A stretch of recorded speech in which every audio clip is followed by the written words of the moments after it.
Salut à tous, j'espère que vous allez très bien. Ce lundi, c'est donc la 67e cérémonie du Ballon d'Or. Et je vous avoue que moi, bon, voilà, le résultat, j'en ai pas grand-chose à cirer, surtout qu'en plus, apparemment, on sait déjà que c'est Lionel Messi qui devrait remporter son 8e Ballon d'Or. Par contre, ce qui m'intéresse, ce que j'ai envie de vous raconter un petit peu, bah, c'est l'histoire du Ballon d'Or, mais aussi ses anecdotes ou encore son règlement qui a évolué à travers les années. Et donc, dans ce 18e épisode de ma série C'est quoi, je vais vous parler de l'histoire du Ballon d'Or. Tout simplement, on est parti.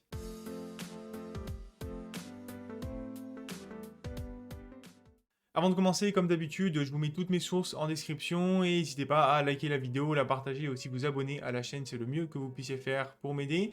Et donc on va aller au tout début de cette compétition en 1956 lorsque France Football décide de créer un trophée pour récompenser le meilleur joueur, c'est à l'initiative de 4 journalistes. Et pour les plus fins connaisseurs de l'histoire du foot d'entre vous, vous aurez remarqué que 1956 c'est l'année de la finale de la première Ligue des Champions qui se déroule donc sur la saison 1955-1956 et qui oppose le Real Madrid au Stade de Reims.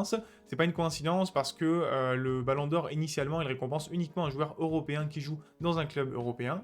Et avec la première victoire de l'histoire de la Ligue des Champions pour le Real Madrid face au Stade de Reims, on peut penser qu'un Alfredo Di Stefano ou un Raymond Kopa vont remporter le premier Ballon d'Or de l'histoire.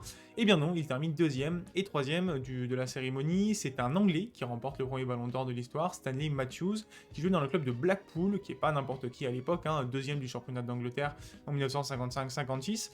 Et il faut savoir que depuis 1956, il détient un record, du coup, celui du joueur le plus vieux à avoir obtenu le Ballon d'Or, parce qu'il avait 41 ans lorsqu'il a obtenu ce BO.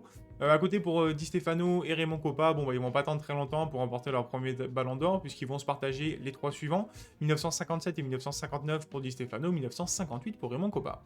Et je vous propose de repasser sur l'histoire de tous les vainqueurs des Ballons d'Or. Alors je vais pas les faire un par un, mais je pense qu'il y a pas mal de choses à raconter sur certains. Ça va me permettre de vous raconter pas mal d'anecdotes, mais également les évolutions du règlement de ce Ballon d'Or. Donc évidemment, je peux pas vous parler de tous les joueurs, donc j'essaye de vous noter les trucs les plus intéressants, croustillants que j'ai trouvés.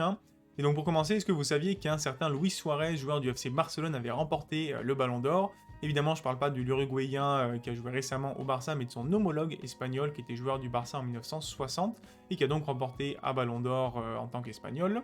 Ensuite, je peux vous parler bien sûr de Lev Yashin, le joueur russe, le gardien russe, qui est le seul gardien de l'histoire à avoir remporté un Ballon d'Or. C'était en 1963 avec le Dynamo Moscou.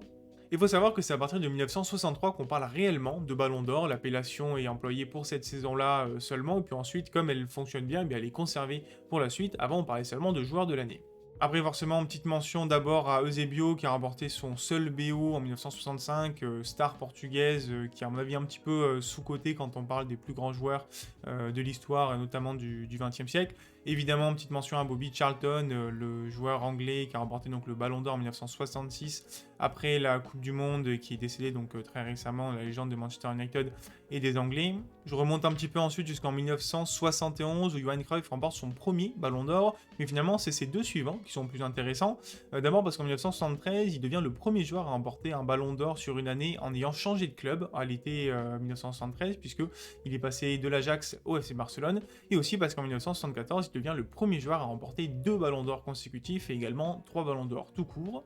Entre-temps, on a l'année 1972 qui est super intéressante parce que c'est celle où Franz Beckenbauer remporte son premier Ballon d'Or, première fois qu'un défenseur remporte un Ballon d'Or, première fois qu'un pays occupe à lui seul les 3 places du podium avec l'Allemagne qui place 3 joueurs, et aussi première fois qu'on a 2 personnes ex aequo à la deuxième place et pas un troisième, puisque Gerd Müller et Günther Neitzer obtiennent autant de voix à la deuxième place. Je vous parlais du premier doublé réalisé par Johan Cruyff, c'est marrant parce que dans la décennie suivante, il y a quand même pas mal de joueurs qui vont réaliser ce doublé. On a Kevin Keegan avec Hamburg SV, Karl-Heinz Rummenigge avec le Bayern, Michel Platini évidemment qui fait le doublé en 1983-84, même le triplé en 1985. C'est le premier joueur de l'histoire à faire 3 ballons d'or en 3 ans.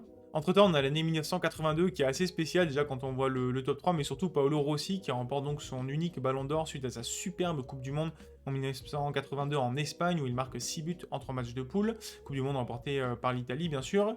Et ce qui est marrant, c'est qu'il était suspendu depuis 2 ans pour paris clandestin et que donc pour son retour, il remporte le ballon d'or, rien de moins que ça. Et en fait, c'est assez marrant parce que quand il reçoit le trophée, il s'étonne un petit peu que la taille du trophée soit relativement faible par rapport aux récompenses qu'on peut décerner en Italie. Et donc, l'année suivante, Michel Platini demande un trophée plus grand et il va obtenir le trophée dans les dimensions actuelles qui fait maintenant 12 kilos. Donc en fait, le trophée prend une taille bien plus grande, celle d'un ballon de foot, à partir seulement de l'année 1983.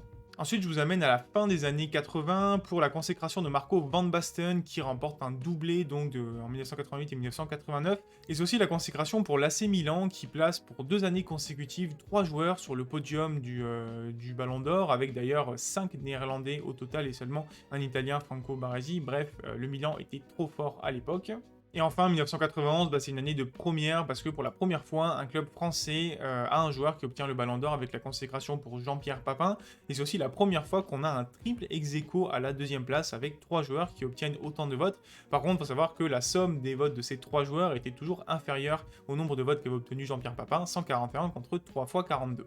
En 1995, il y a un premier changement de règle relativement important quand même, c'est qu'à partir de maintenant, un joueur de n'importe quelle nationalité peut remporter le Ballon d'Or tant qu'il joue dans un club européen. Et donc, ça loupe pas, dès la saison suivante, en 1995, on a un non-européen qui va remporter le Ballon d'Or, c'est George Weah, bien sûr, le Libérien, qui est d'ailleurs le seul joueur africain à remporter le Ballon d'Or dans l'histoire. Pour voir un Sud-Américain remporter pour la première fois un Ballon d'Or, faut attendre 2 ans plus tard, 1997, avec la consécration pour R9, qui jouait au Barça et à l'Inter Milan cette année-là. Ça veut dire que Pelé comme Maradona n'auront jamais de Ballon d'Or, malheureusement, mais il y a une récompense qui a été créée pour eux, puisque ce sont les 2 seuls joueurs à obtenir ce qu'on appelle le Ballon d'Or d'honneur. C'est un Ballon d'Or pour l'ensemble de la carrière, mais décerné longtemps après. C'est en 1995 pour Diego Maradona et en 2014 pour Pelé. Et ensuite, on a l'année 2006 qui nous fait un petit peu mal en tant que Français, puisque non seulement on perd la finale de la Coupe du Monde, bien sûr, mais en l'ayant gagné, peut-être que Thierry Henry aurait remporté son seul et unique Ballon d'Or. Finalement, c'est un Italien qui le remporte, c'est Fabio Cannavaro, d'ailleurs le dernier défenseur à avoir remporté un Ballon d'Or dans l'histoire, c'était en 2006. À partir de 2007, le Ballon d'Or finit de vraiment s'ouvrir sur le monde, puisqu'à partir de cette année-là, n'importe quel joueur de n'importe quel club dans le monde peut obtenir le Ballon d'Or. Bon, et cette règle, elle a absolument aucun impact sur le Ballon d'Or, que ce soit à partir de 2007 ou même avant, puisque il n'y a aucun joueur qui a remporté le Ballon d'Or en jouant dans un club autre qu'un club européen, et même aucun joueur qui a pu faire podium dans un club autre qu'un club européen, et malheureusement c'est bien dommage. On a en 2007 Kaká qui remporte le Ballon d'Or, c'est le dernier Brésilien à l'avoir fait, et puis ensuite c'est le début de la dynastie Cristiano Ronaldo-Lionel Messi. À eux deux, ils remportent 10 ballons d'or consécutifs, ils remportent 12 des 14 derniers ballons d'or. Sur les 14 dernières fois, ils ont fait 9 fois top 2 à eux deux. Bref, si ça tenait qu'à moi, je trouve que le ballon d'or s'est retrouvé un petit peu pollué par cette comparaison Lionel Messi-Cristiano Ronaldo, qui fait qu'il y a peut-être certains ballons d'or qui ont été décernés, alors que potentiellement d'autres joueurs pourraient le mériter. Ce qu'il faut savoir ensuite, c'est qu'il faut attendre 2018 pour voir donc un ballon d'or qui est décerné à un autre de ces deux joueurs. C'est Luka Modric qui, en faisant finale de Coupe du Monde avec la Croatie, obtient donc son ballon d'or, aussi bien sûr une très bonne saison avec le Real Madrid. Et enfin, l'année 2020, c'est une année assez particulière parce que c'est la seule fois dans l'histoire depuis 1956 que le ballon d'or n'est pas décerné à cause de la pandémie du Covid-19. Alors encore une fois, je reste assez général, donc je ne vais pas revenir sur les injustices du ballon d'or, certains joueurs qui l'ont eu alors qu'ils l'auraient peut-être pas mérité, et à l'inverse, certains joueurs qui n'ont jamais eu le ballon d'or et qui l'auraient mérité. Par contre, moi, je peux vous parler des statistiques au global du Ballon d'Or. Il y en a pas mal qui sont assez intéressantes quand même. On a au total 45 joueurs différents qui ont remporté le Ballon d'Or en 66 ou 67 éditions. Ils sont 10 joueurs à l'avoir remporté au moins 2 fois, et 7 ont même fait le doublé en remportant donc 2 Ballons d'Or en 2 ans. Le record, c'est bien sûr Messi qui l'a avec 7 Ballons d'Or pour le moment, devant Cristiano Ronaldo, 5 Ballons d'Or. Ensuite, un podium composé de 2 Néerlandais et d'un Français, Van Basten, Cruyff et Jean-Pierre Papin. Au niveau des postes, et c'est là où je trouve que le Ballon d'Or c'est peut-être un peu perdu avec les années, eh bien on a 31 attaquants qui ont remporté le Ballon d'Or contre 21 milieux de terrain, seulement 4 défenseurs et seulement donc un gardien, Lev Yashin. Du côté de la jeunesse, eh bien les plus jeunes Ballons d'Or, il y en a 2, c'est Michael Owen en 2001 à 21 ans et au même âge, 4 ans plus tôt, Ronaldo en 1997. Alors que donc le Ballon d'Or le plus vieux, je vous l'ai dit, c'est le tout premier, en 1956, c'est Stanley Matthews qui avait donc 41 ans. Au niveau des clubs, c'est le Barça qui a le plus de joueurs qui ont remporté le Ballon d'Or avec 14 Ballons d'Or, devant le Real Madrid, 12 Ballons d'Or, et la Juventus Turin, 9 Ballons d'Or. Au niveau des pays, c'est un ex-aequo entre 5 pays quand même, la France, le Portugal, les Pays-Bas, l'Allemagne et l'Argentine. Ces pays donc ont des joueurs qui ont remporté jusqu'à 7 ballons d'or. A priori, l'Argentine devrait prendre la tête avec le 8e ballon d'or de Lionel Messi. Et donc le règlement qui fait foi cette année, c'est celui qui a été mis en place en 2022 et qui a révolutionné pas mal de choses quand même.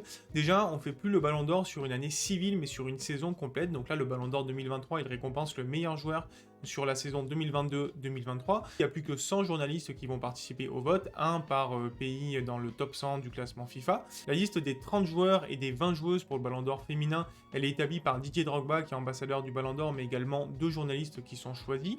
Les critères de sélection, ils se portent maintenant beaucoup plus sur la performance individuelle et on donne un petit peu moins d'importance aux performances collectives et au palmarès, ce qui était beaucoup plus le cas avant où par exemple gagner une Coupe du Monde, bah, c'était synonyme de faire un très bon classement au Ballon d'Or dans tous les cas.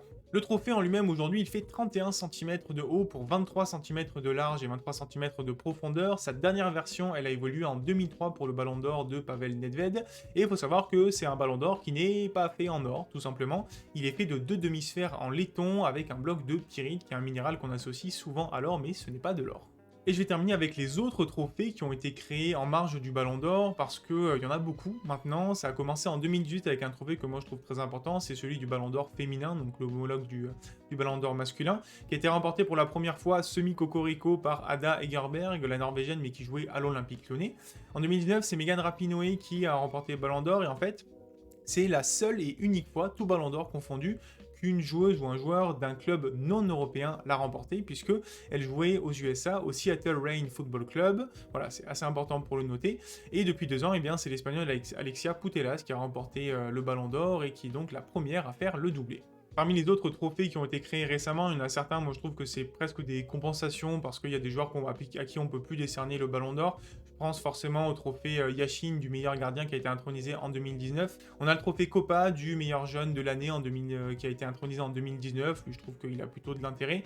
Il y a le trophée Gerd Müller aussi qui a été créé en 2021. Là, on sent vraiment que c'était une compensation pour Robert Lewandowski qui n'avait pas remporté le Ballon d'Or alors qu'il avait fait une saison exceptionnelle. Et j'ai découvert l'existence du trophée du club de l'année qui a été inventé en 2021 et qui récompense en fait le club qui a le plus de joueurs et de joueuses nommés au Ballon d'Or masculin et au Ballon d'Or féminin.